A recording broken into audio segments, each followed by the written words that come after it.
Good morning, everybody. It is Thursday, February 8th, 2024. This is a special meeting of the Darien Board of Education's Curriculum Committee. Our next meeting will be March 7th. Today, we are talking about, as always, we'll start with a literacy update, and then we'll move into play-based learning as their new, oh, sorry. Here we go. Okay, sorry. It's February 8th at the Curriculum Committee. We are talking about literacy and then play-based learning, which is very near and dear to my heart, so I'm excited about it. Would you please, Amy, start us off with the literacy update? Absolutely. Thank you. Mrs. Droller and I are looking forward to sharing with the curriculum committee this morning an update with regard to district literacy team, steering committee, and a smaller core review team that we've engaged to do a really authentic and thorough review of our literacy curriculum in Darien Public Schools. So I'll turn it over to Mrs. Droller to present together. Good morning, everybody. Yes. Having the book working you. Okay. The wrong one open. I'm sorry. Is this?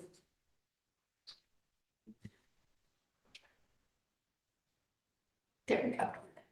Perfect. So we have established a pre-K to 12 literacy committee. We have a steering committee, which is a large group. We have about 40 plus individuals representing all departments, all grade bands, special education, SRBI. We have speech and language pathologists, classroom teachers, administrators, and then we have a smaller core review team. So our purpose is to clarify, we had our first meeting on Monday. We wanted to clarify roles and responsibilities, and our goal is to co-create a vision for what pre-K to 3 literacy will look like in the Darien Public Schools. What do we believe in? What are our non-negotiables in terms of instructional practices and outcomes for students? And then we wanted to brainstorm questions that we could ask focus groups because we do want wide representation in this work. So the committee is co-chaired by Dr. Fettigan, Mrs. Klein, Natasha Torrey, the principal of Royal, Jen Fisher, who represents our Teachers Association, and me. And then we have a list of steering committee participants. We have a link in there if you want to see who is on our steering committee, and then our core review team. Our steering committee meets outside of the school day. Our core review team is going to have some release time, probably about 3 days we anticipate to really dig in. And of course, we want to make sure that everything is grounded in our core values and our mission and our vision so that when we think about what we value in literacy instruction, we want to make sure that it aligns with our district values. You might be wondering why we're choosing to have, as Mrs. Droller mentioned, a pre-K through 12, grade 12 team. And while the legislation is calling for us to look at literacy curriculum in K through 3, we all know that children are developing pre-literacy skills in the earliest days of school as they join us in ELP and even before so at home as young toddlers. So it's important to include that group. And we also know we can learn from our colleagues in 6-8 and 9-12 around the outcomes of our growing readers and writers as they move up through the system. And we are also ensuring that we're doing this work in partnership with our colleagues in SESS to ensure that we're really being responsive to the needs of all staff and students throughout the system as we take a look at the curriculum review. So, as I said, Monday was our first meeting of the steering committee, and just having this conversation to reflect, to collaborate, and think about what high quality curriculum and instruction in literacy looks like. We did not get this far, but we do want to develop a survey, and we've already reached out to teachers, and I should have started with that actually. We did solicit participation from all teachers. So we had an open, who is interested in this work, and we let them know that we would also be holding focus groups and developing a survey so that we really can get everybody's voice in this work. We think that that's very, very important. So once we do that and we have a vision, we are going to finalize and review a draft. We want to make sure that everybody is really agrees upon that. And we'll use that to create a tool with which we can review not only the programs on the state approved list, but also our own program, because as Amy has said, we don't want to throw out the baby with the bathwater. We are all about continuous improvement. Our core review team will engage in some training for consistency and using that lens and a protocol for reviewing material. There are a lot of programs on the state review list. We probably cannot get in depth to review them all. So we're going to narrow that down. And then we're going to determine the strengths and weaknesses of each set of materials. That core review team will bring it back to the steering committee and they will make recommendations. This is our timeline. It is a very aggressive timeline because we do want to be able to pilot something next year. So we need to determine what that will be by June. That is our goal so that we can bring it back to this Board of Ed Curriculum Committee and we can start planning over the summer for what a pilot will look like. Some other considerations, just ongoing communication with teachers, with administrators, with the Board of Ed Curriculum Committee, continued conversations with the State Department of Education. We also want to do a deeper analysis of our subgroup data and so that we really know where are gaps in our curriculum and instruction, ongoing curriculum work, and of course, professional learning. So one of the things that we would love to do is engage all of you in thinking about what are those pre-K to 3 literacy instructional practices that are most important. This is where the question that we started with our committee.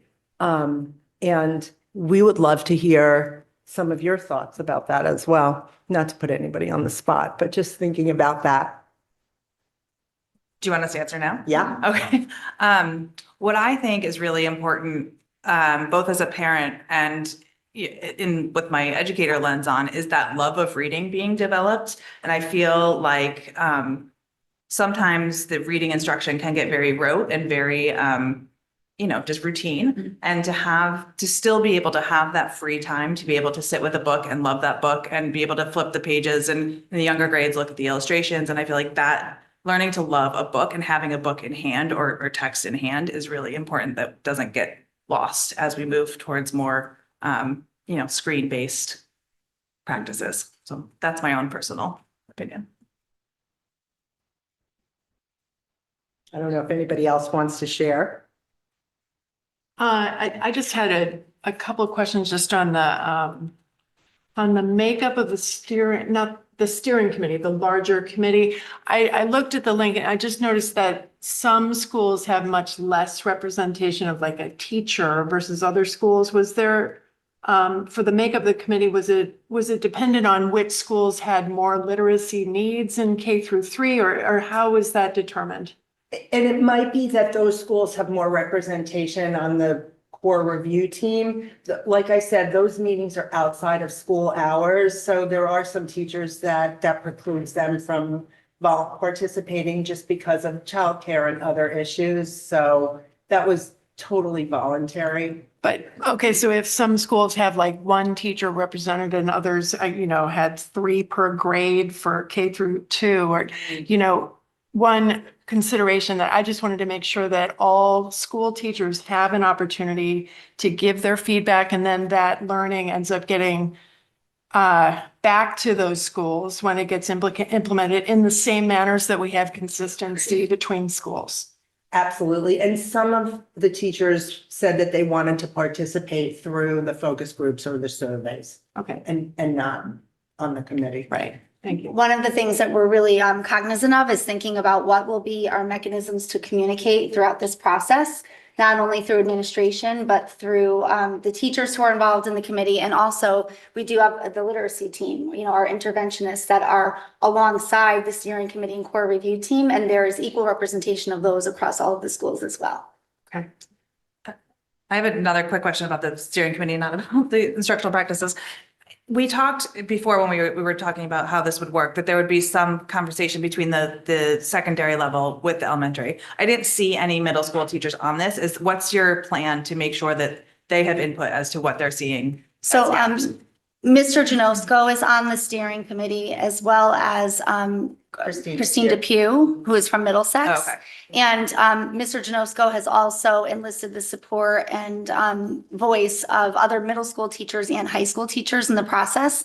And we will have also focused, I should say, concentrated focus groups of staff at those levels. I myself have been to the middle school and have met already with an 8th grade team on this topic. So Okay. we're definitely actively looking at this through the lens of learning progression and ELP through grade 12 continuum for Okay, literacy. awesome. And if I could just add to that also, Scott McCarthy's on is on it as well as myself. Just one more question on the data analysis of the subgroup data. Does that allow us to drill down kind of into specific schools, or is it more by subject area that you're able to drill down into the data? We can drill down as finite as the student level, so yes. And who would be doing that analysis?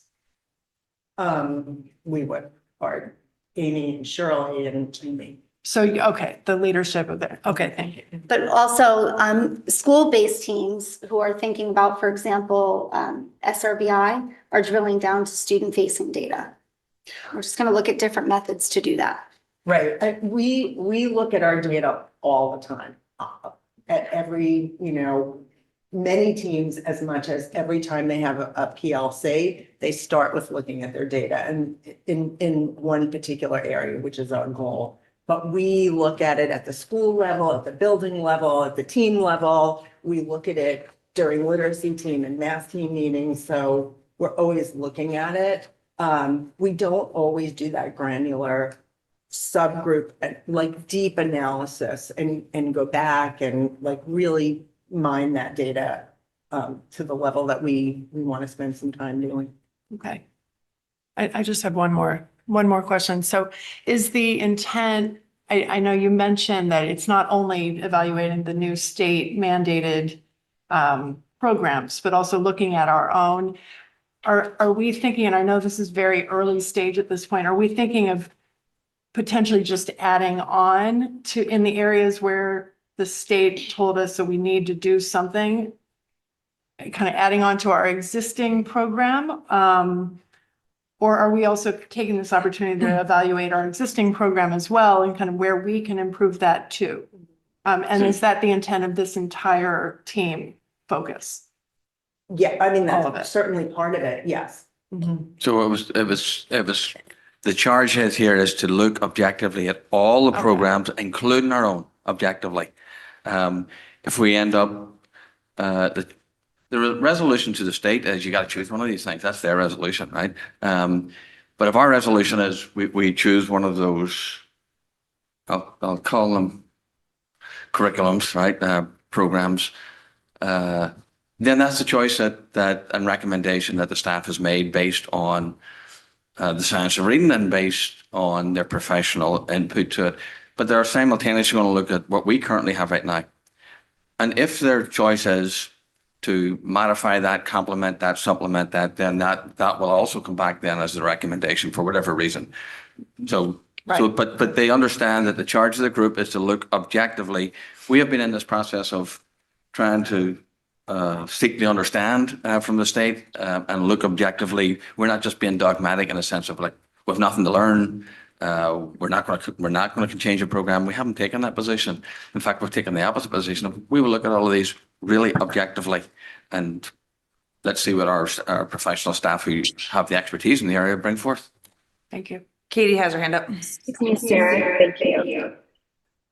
I'm sorry, this is very difficult. A couple of things. One, I just wanted to comment back on a love of reading, and as we develop our programs, I think it's really important to remember that what helps children to love reading is being able to read. So I want to make sure that we are focused on teaching children phonics to decode words and learn how to read words that they don't know. Focusing too much on Katie, you're breaking up. To the Oh, wait, now it's better. committee, I want, yeah, I'm sorry, this is very difficult. The second thing I wanted to ask about was the steering committee composition. I noticed there's only one special education teacher listed as that, and I wanted to ask if there could be more explanation. I know that Shirley is on it and Scott is on it. And I do believe that we have an SLP. I know that there is one special education teacher. There are more special education teachers on the core review team, and they're going to work hand in hand. Again, that was just the time commitment and availability. If I could just add to that also, Julie, and you're frozen, Katie, just so you know, but I hope you can hear my response. That in addition to what Julie was saying, we do have represented teachers also and related service providers really are really mindful about missing sessions and time away. It's going to be a 3-day commitment to miss time. So one of the opportunities we discussed, and Kristen is oversighting that as well as Scott, is that to be able to turnkey it from the representatives who are there in the PLCs or the grade level meetings. So the notion is we were mindful not to have missed sessions for students and opportunities, but to have a way to turnkey that information. So we have one of our teachers is on from Tokenique. We have a speech therapist as well. And I think, as Julie said, in some of the other groups, there's more representation that doesn't involve that much time away from students. Actually, now that I think about it too, we have a special education So I teacher from appreciate that. Henley However, and Tokenique. So those two that I saw only list one teacher. And I would argue that all of the teachers are missing sessions. So that's across the board. And it needs to be considered for everyone. Secondly, I would question the training of the teachers. Are there any OG trained teachers in there? Sometimes the special education teachers are the ones that have done more work in Wilson and OG, and I would think that would be very beneficial to developing a curriculum that looks at specific science of learning. Do you know if there are any OG trained teachers on here? Yes. Yeah. Okay. Mhm. All right. I have just a few other, Oh, go ahead. couple other questions. One, just to clarify, so it sounds like this is a little bit more about like the methodology for delivering the curriculum versus what's actually in the curriculum. Is that, Dr. Riley? I was just listening to what you were saying. Is that right? No, the question that was posed was what, I think the question, if I go back to the question was posed is what are the instructional practice you value Yeah. or your things. But no, it is for we're talking about the actual curriculum, but hand in hand, curriculum and instructional practices go together, but we are looking at curriculum. Okay. So then with respect to looking at the timeline, there's no one from this committee or from the board involved in the actual steering committee or any of that, which I don't think necessarily needs to happen, but I do think it would be helpful to have a bit more of an iterative process as you're going through this, where there is more feedback loop, at least maybe with this subcommittee.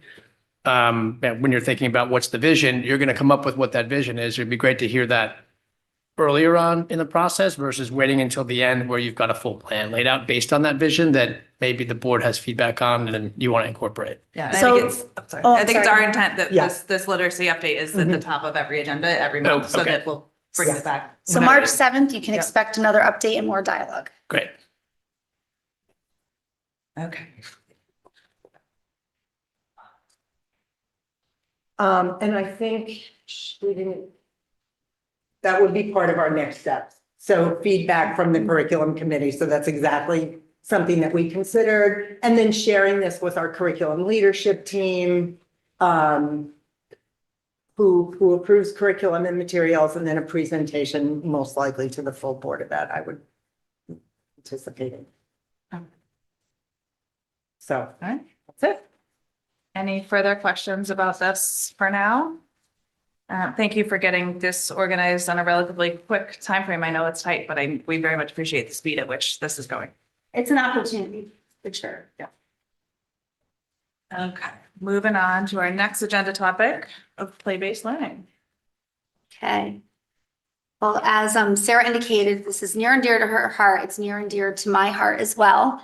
One of the things I just want to lead by saying is the legislation with regard to reading and commentary around programming, which can seem rote. right, and more prescriptive is not necessarily in contradiction to play-based learning. This is another example of both things can be true. Children can absolutely and will and do develop literacy skills with a play-based approach. So we can make both things happen. That's something that we'll be looking at simultaneously as we enter into the literacy discussion with our youngest learners.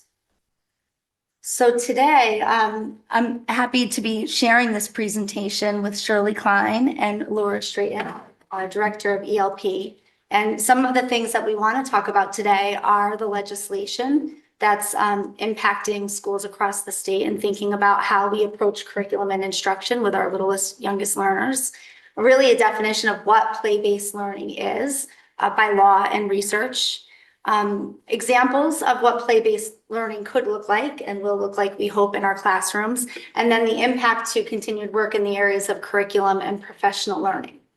So this Board of Education was made aware of this change in statute during our retreat with Tom Mooney when he spent some time with us.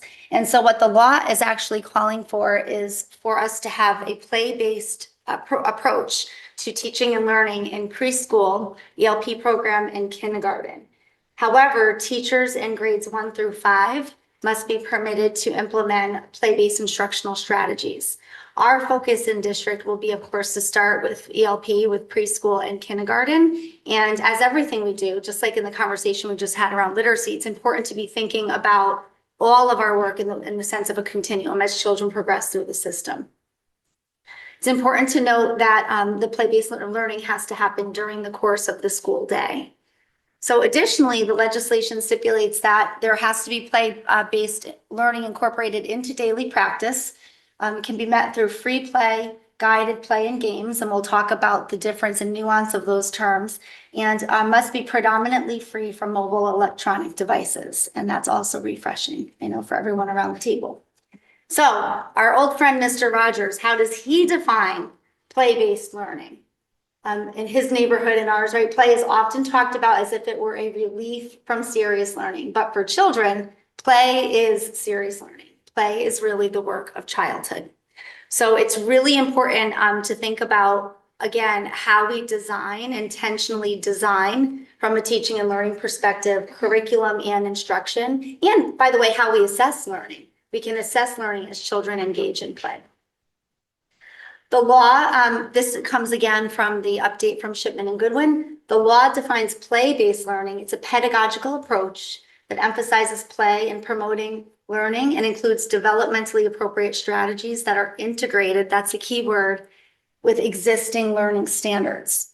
So the difference, and we'll continue to talk about this throughout this meeting and of course in the months and I hope years to come, it's very critical that we're thinking about how the standards for learning are addressed. So in our ELP setting, we use what's called the Connecticut ELDs, and I'll share a slide that references those. Those standards have to connect explicitly and implicitly to what happens in kindergarten through grade 12, because we know learning is a progression. It's really fun to know that all of the pictures in this presentation are pictures of our current Darien Public Schools children, and we have permission, of course, to use all of them. So while the legislation is new, newly passed in the 2023 legislative update and will be implemented for 2024, it's my understanding and observation already that Darien Public Schools has been engaging in some elements of this work. And I know from our work with the ELP staff and also the kindergarten, we have an early learning committee that's been working on kindergarten topics throughout the year. They're very aware of this legislation and supportive and enthusiastic about next steps in our work in this area. So another definition of play from the Academy of Pediatrics is that play allows children to use their creativity while developing their imagination, dexterity, physical, cognitive, and emotional strength. And that play is important to healthy brain development. So all research points to this. And one of the key opportunities in play is that it can be utilized and should be utilized to develop all aspects of a child's development. So all of these parts of a child's development are integral to their learning and growth.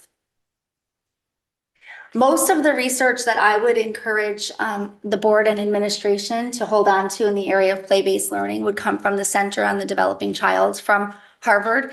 And this is just a quote that I'd like everybody to take a look at because it really speaks to the why of play. The pendulum often swings in education, and there for a time being was the notion that we should, really race and put a huge academic press on children in perhaps a way that was not developmentally appropriate. And there's this false dichotomy of academics are different than play.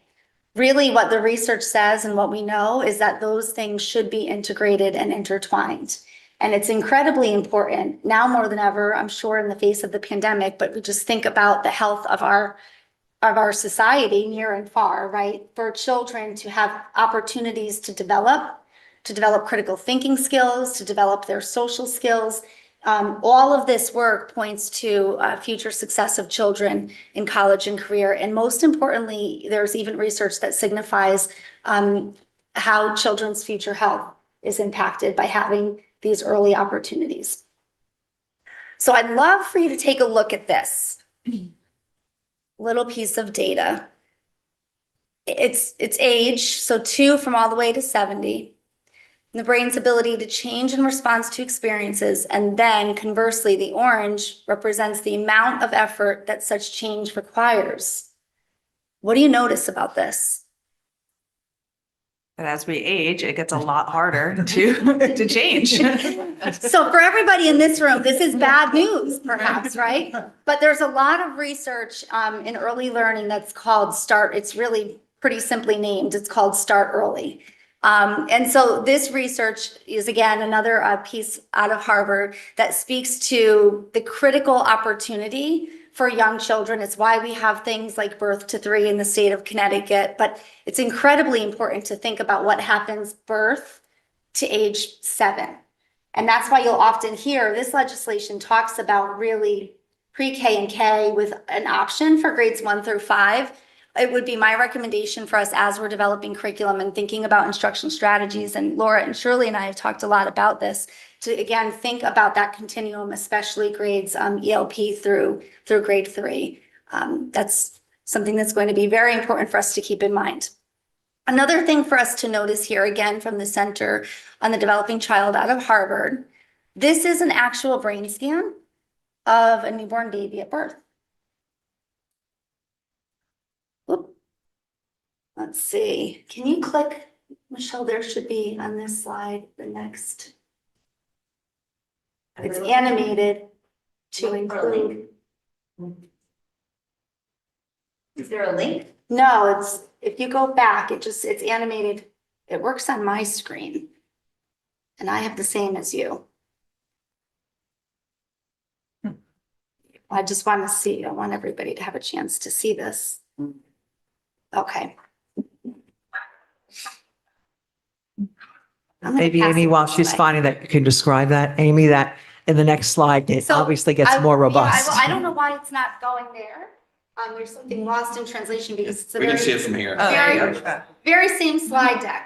What you can see, and we'll make sure that we attach this online, is that as the child develops birth to age 6 and then age 14, the largest number of synapses are formed between birth and age 6. And then after that, they start to decrease. So again, it was supposed to be animated on the touch, but didn't happen on that computer for some reason. You got to we were at birth, like Yeah. our age. Exactly. And if there were one of these next for everybody in this room at our given ages, it would probably, could be terrifying maybe a little bit for us, right? However, this again points to that Start Early research.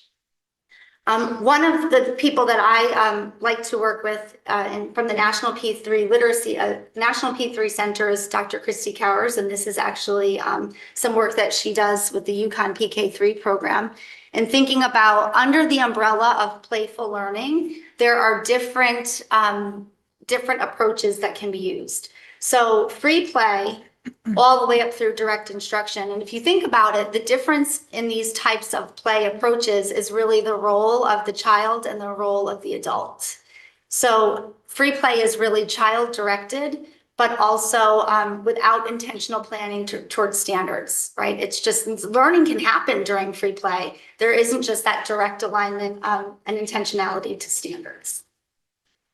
And there really should be a balance of all of those things in the classroom.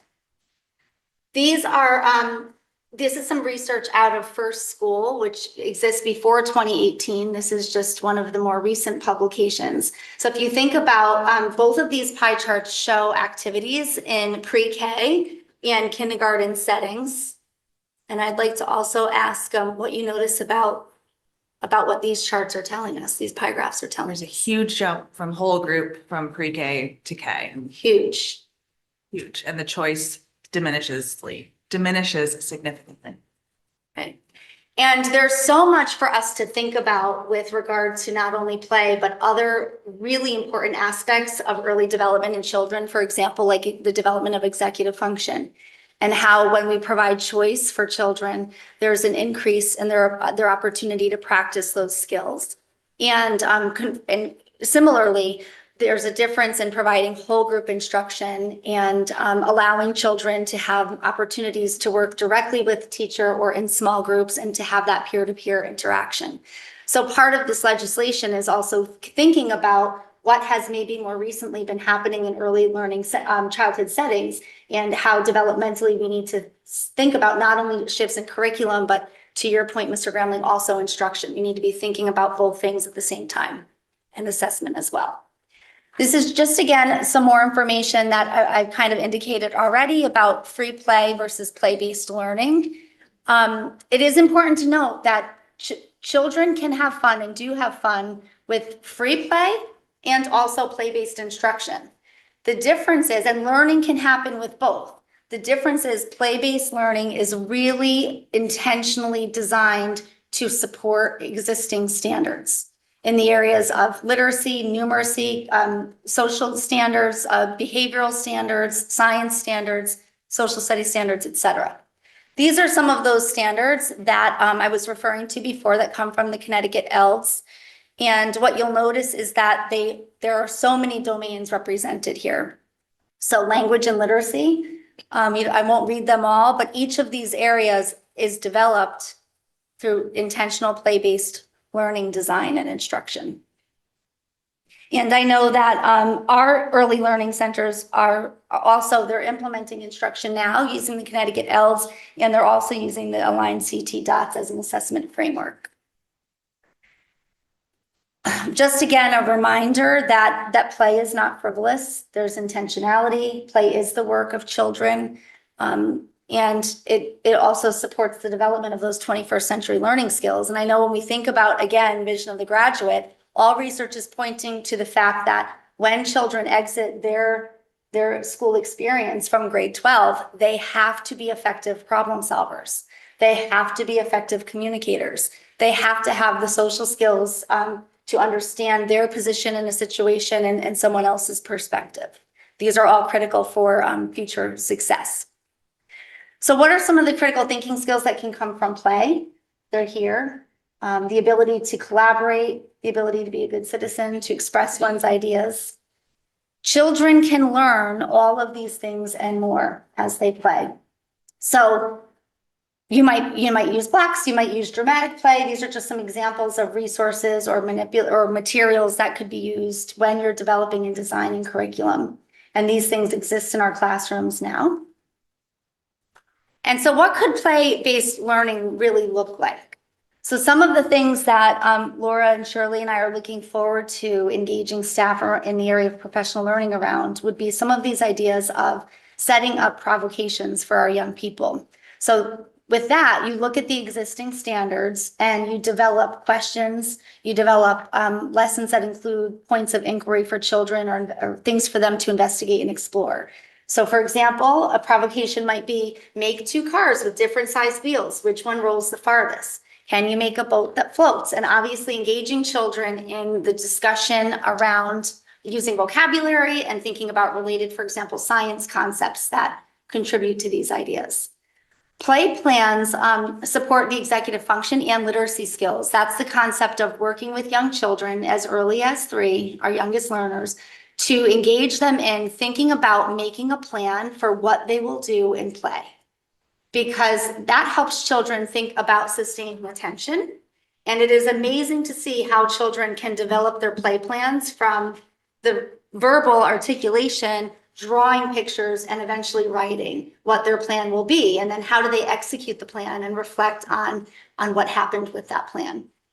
And then another source of professional learning that we'll look forward to providing the staff with is the idea of developing play scenarios. Those are typically, they might be kind of how you look at units of instruction. They're derived from student interest.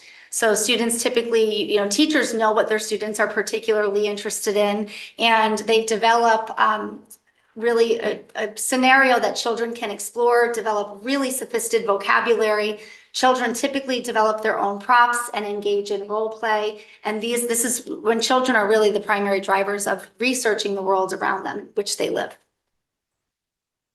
So just a quick reminder that we do have a curriculum revision, writing and revision cycle. The impetus for change here is quite obvious. There's legislation that requires us to think about play-based learning, some of which we're already doing, but again, in the vein of continuous improvement. This is some of the work before us. A reminder again that when we think about curriculum and any shifts in curriculum, we're aligning instructional practices. We're aligning how we assess learning with the approach and also professional learning that's needed for our staff. Part of the statute does require professional learning be offered to our staff who will be implementing play-based learning. And so some of the work ahead, Shirley, Laura, and I are developing a very articulated chart to timeline out the actions for our leadership team and the rest of our staff who will be involved in this. So very loosely, we're engaging in continued research now. It'll be important for us to establish a vision. What do we in Darien Public Schools consider to be play-based learning? And thinking about making sure that we're ready to implement this legislation for the effective date this summer. And then the ongoing curriculum writing and professional learning will need to take place to support the effort. Shirley and Laura, would you add anything? The only thing I'd add, and Laura could speak more, if she recently had training for the staff on the standards, I believe a couple Fridays ago, and I think Laura's whole team was involved in training as well. And one other piece I do want to add. I think the state has moved from implicit to explicit. I don't want the community or any members of the board to walk away thinking play does not exist now. I think moving to the explicit is really something we totally support and agree on, and that's what our charge is. Do want to remind that we've had this conversation. We also believe in play. We know that we've had this conversation prior also. If you believe that language begets cognition, and if you believe that children really do learn creatively and linguistically, so don't minimize play without structure. It still has a really important value in development. So for anyone who's listening, I have just a wee follow-up question to that might be helpful or not for people. And we go over these presentations, and sometimes I have a thought at the table. But just for, other than maybe stating the obvious, and I have a sense of this too, obviously, right? But the implication of this, the impetus is there. The implication of it are, other than saying we're going to do more of it, how would you how would we look at that as saying, I think the implication of this will just generally that. I mean, it's just other than, okay, we're probably going to end up doing more of this. Maybe that's not the outcome, so to speak. I'm just in your own mind, what will be the impact on our curriculum pre-K and K? I can start by saying that the impact, to the curriculum is maybe more clarity around how the standards are connected and integrated across those domains that were represented on the Connecticut ELD slide. And the other piece is this board has heard, the administration has heard and discussed, and beyond Darien Public Schools, the behavioral needs of children are changing. Maybe that has to do with outcome of the pandemic. Maybe that has to do with the presence of technology, right? And what children are exposed to. All of these things, right? The world is evolving and changing. And so There's significant research on play-based learning and what it does for children to engage them as ready learners developmentally, and reduce behavioral, challenging behaviors when children are not regulated and ready to learn. So I think that is something that we'll see. And to build on Dr. Edley's question, I'm curious about the ripple effect of this. Like, to me, this legislation is excellent as legislation.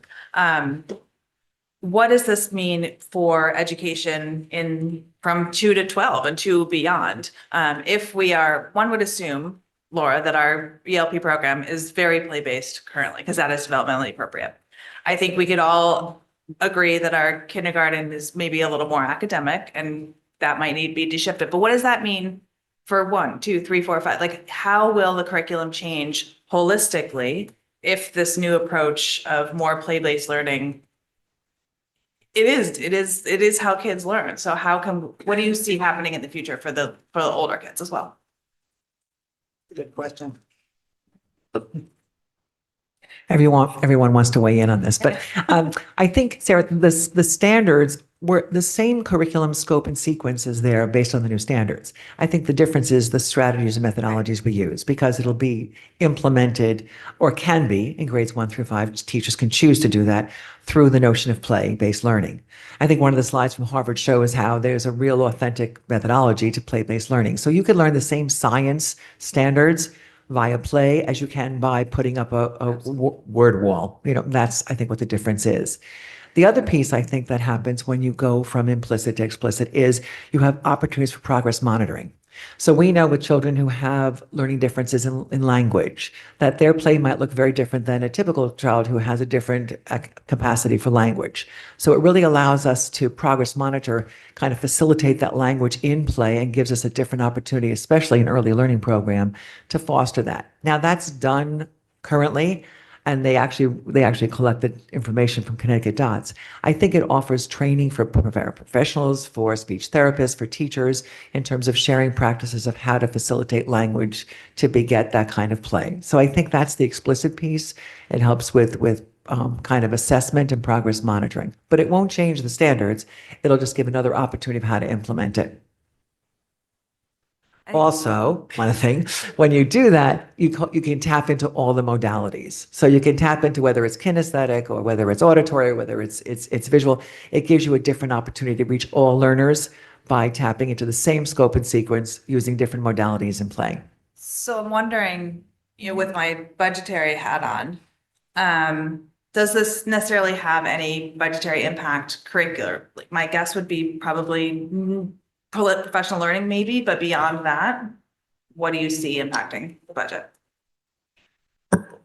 I think that we would have to start with professional learning and give people a vision of what this can look like, and then think about curriculum and instructional shifts. And then so now I'm picturing a kindergarten classroom where there's a lot of centers, right? So it's reading time. There's a center where there's a phonics game being played here. There's a vocabulary matching game here or something. That is harder to facilitate as a teacher. A whole class instruction is a lot easier for one adult in the classroom. If you have multiple centers and you have a teacher moving around and manage that classroom management piece, are we confident that our staffing is okay as we develop more play-based learning in kindergarten? Yes, we are confident that the staffing will be able to support this in kindergarten. And the other piece is, it's interesting when you engage children in, for example, scenarios, and it will be, when we move forward, making that much more visible to the board, what that is. The whole class is involved in that, but their children are highly engaged in what their focus area is, for example, the role they're taking on. So it will require professional learning. It will require support for our staff, but it is being done. And I'm sure we'll be able to engage more deeply in it here. And I think your point about child behavior when children are engaged is very important. So if children are really loving what they're doing and they are having fun learning, their behavior is going to be much better than those who are, stuck in rows and not wanting to do what they are being asked to do. There's significant research in even how when you're implementing play-based learning and, for example, scenarios, when that should happen during the school day, because when you start the school day with play, children don't want to miss it. Right. And so, you know, in certain communities, they've seen improvement not only in behavior, but school attendance. So it is motivating for children and it's. Are there any time limits in this legislation about, you know, free play needs to be X percentage of the school day or not? For recess, there is, but there isn't But not for necessarily, it just needs to be daily instruction. Okay, And play-based learning is not recess, to be Right. really clear, yeah. absolutely. Shirley? Just before you leave this slide, to answer your question, Sarah, also about the standards and scope and sequence, as you can see, it looks like a physics lesson to me. So I just know that if you look at the pre-K through 12 plus curriculum, that looks like physics. One of the most fun things to do, and again, it would be wonderful to engage the board in this, is when you witness children learning at play and then you leave and take a step aside and look at the standards, the number and variety of standards that are clearly addressed is mind-blowing. That's one of my favorite things to do, the debrief after. What did we really see happening? Across content areas. Yeah. I Robin? think Greg had his. Oh, sorry. Somebody go. Okay.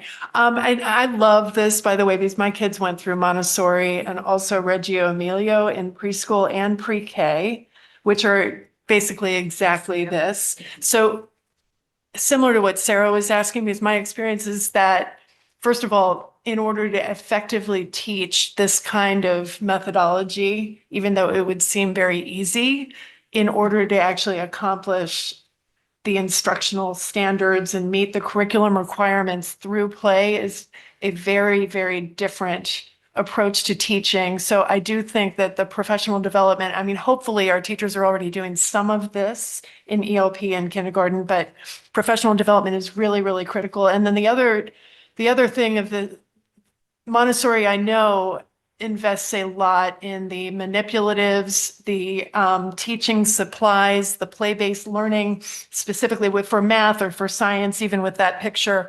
So I would think that there would be some budget impact to this as well. And I don't know if that's currently included in the budget or potentially if we could have PTOs have this be something that they could also give, because they do a lot of fundraising. And I think this could be a really exciting kind of a way that they could give to potentially even kindergarten classes. But, you know, I don't know if we get any grant money from the state for this mandate, because it is expensive to do all of that training and to make sure that we have the effective supplies. And then the final point I would make is that in some ways it seems counterintuitive that the state is now saying that they want play-based learning in K through 5. And then they're also saying that the literacy program requires a specific literacy program curriculum that to me seems like it's very book-based. So I'm having a hard time understanding how, from a literacy learning standpoint, the state is hoping to integrate play-based learning instructional practices in K through, potentially K through 5, and then melding that with the new required resources for literacy that they're saying that we are not doing a good job in, for instance. So I'm having a hard time understanding how we will actually affect that and meet the requirements. I don't know if you have any feedback on that, and I'm not sure what they are thinking about that either. Thank you for noticing that. And I tried to kind of indicate that in the very beginning of my remarks for this presentation. It does appear a little counterintuitive, the approach that the state and what's been communicated about literacy, and then this move toward play-based learning as far as legislative requirement. What I will say is we've recognized, and even people that we've talked to at the state, that programs and materials don't teach children, teachers do. And one of the important things for us to keep in mind is a program or any type of material or resource we use is not the curriculum. And so the curriculum as we develop it in districts from a play-based approach and the instructional strategies we use will be able to effectively accomplish both.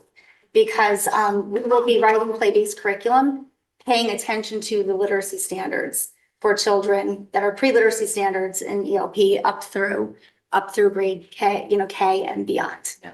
And I think Amy mentioned there is room for both. There is room for some play-based, if you're thinking of reading period, there might be a 15-minute mini lesson at the beginning of very explicitly based instruction. And then there could be, just fidgeting centers around the room where you go play with this game about those, it can, both can be true. And I was just going to jump in and say, there is a time and a place for a structured, systematic, explicit instruction without question that is necessary. And then there is a time and a place for that play and exploration.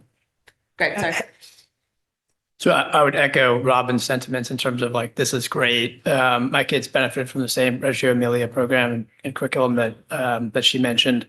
It's really interesting that you mentioned physics in this. It reminded me of the Rube Goldberg project that I did for Mr. Dumais my senior year in AP Physics. So it does extend beyond, as Sarah said, beyond fifth grade. And I think there's, I think that's one question is how can we, it doesn't necessarily need to be play, but projects, group work, that kind of stuff, like it does, and it is really helpful in the business world, I would say, in terms of working with teams, which is essential. On page 24, I thought the pie charts were really interesting. And the reduction choice was interesting, as well as the meal reduction, 17% to 2%. I'm interested as we move forward, just like, will there be a target? Are we thinking about like how much of the day we as a district want to have play-based learning included? And then what constitutes play-based learning? Like, for example, I think someone said recess, like, does that count? Or is it really only stuff within the classroom that's organized by the instructor? We will get more clarity on that, but recess is not considered play-based learning. It's for a different purpose. It's also legislated and very important, I might add, for children to have that opportunity. And the state's very clear on making sure that, for example, children don't miss recess because of a disciplinary infraction. Kids need to be able to move. I love your example of your senior AP project. And Dr. Adley and I attended the Curiosity and Experiment event hosted by Darien High School National Technology, National Honor Society, getting the letters mixed up, but our Honor Society for our tech students.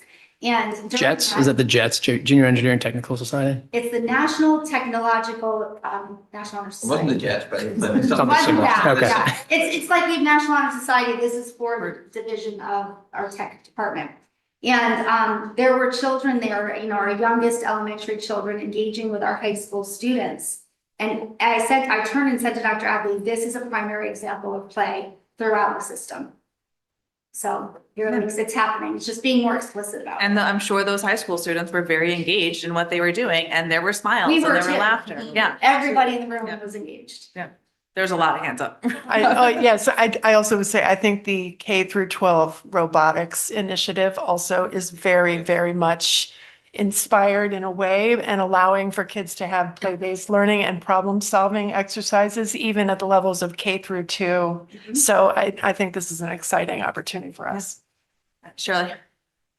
To that point, yeah, even the physics example also could fit into STEAM as well. So you can look at it both ways. Just to go back to the question about literacy and the initiative, to add to what Sarah said about you still have mini lessons and what Julie said about still have a structured. There are, not to minimize the idea of elaboration of language during play, of comprehension. Those are areas we're looking for in our literacy program: comprehension, elaboration of language, the idea of planning and executing. So I think in terms of literacy also, if you look at language, again, obviously language focused, if you look at language and elaboration, those are pre-writing skills. So during play, you can have that. If you look at comprehension and posing questions, and that's part of our literacy program, what kind of authentic questions can they answer and go beyond the concrete, but go into critical thinking and analytical thinking of the main idea of what their play was, predicting outcomes of whether they're mixing something with measurement or doing something. So those are true aspects of literacy.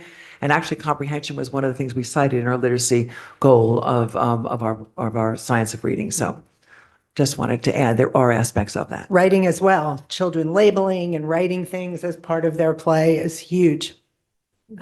Something just popped into my mind about when this gets implemented in the fall. I think this is going to be very well received by some parents. And I think that some parents might not understand this and feel like this is, taking a step backwards and play doesn't, how do you plan to explain, or is the kindergarten open house going to just, I would suggest pointing it out to parents and what the benefits and making sure that parents understand that play-based learning doesn't mean free play. Because that, if it can easily be construed, I think. An important point, I think how we introduce this at the beginning of the year and also how we carry out the messaging as children are learning and growing throughout the year through this type of instruction. To be clear, right, indicating which standards have been addressed and making those explicit to parents as well. Anything further? I also, just the brain chart the graph that you put up on the slide, I also think that in my mind really is something that, the fact that we have world languages in kindergarten through 5 and the music and the art programs and the opportunities for kids to experience all of those things at a time of age where their brain is developing the synapses, and that's a once in a lifetime opportunity for them, to me really supports all of the programmatic kinds of things that we're doing in our specials and languages. So I just want to make that plug, and how that's very, very similar to this mandate for play-based learning. And learning happens in all of those areas. So this will be my favorite discussion of the year, combining play-based learning and world language. And that's why when you think about the critical age period for learning language, it's the age of 12. And it's exactly what that brain scan represents. Such an important point to remember. Katie, I don't want to overlook you at all. Do you have anything to add to this conversation or questions you need answered? I'm good, thank you. Okay. Any further comments? Okay, moving on to public comment. Good morning, anyone in person? If anyone online would like to participate in public comment, please use your raised hand icon. There are no raised hands. All right, thank you, everybody. I will see you in March. May I have a motion to adjourn?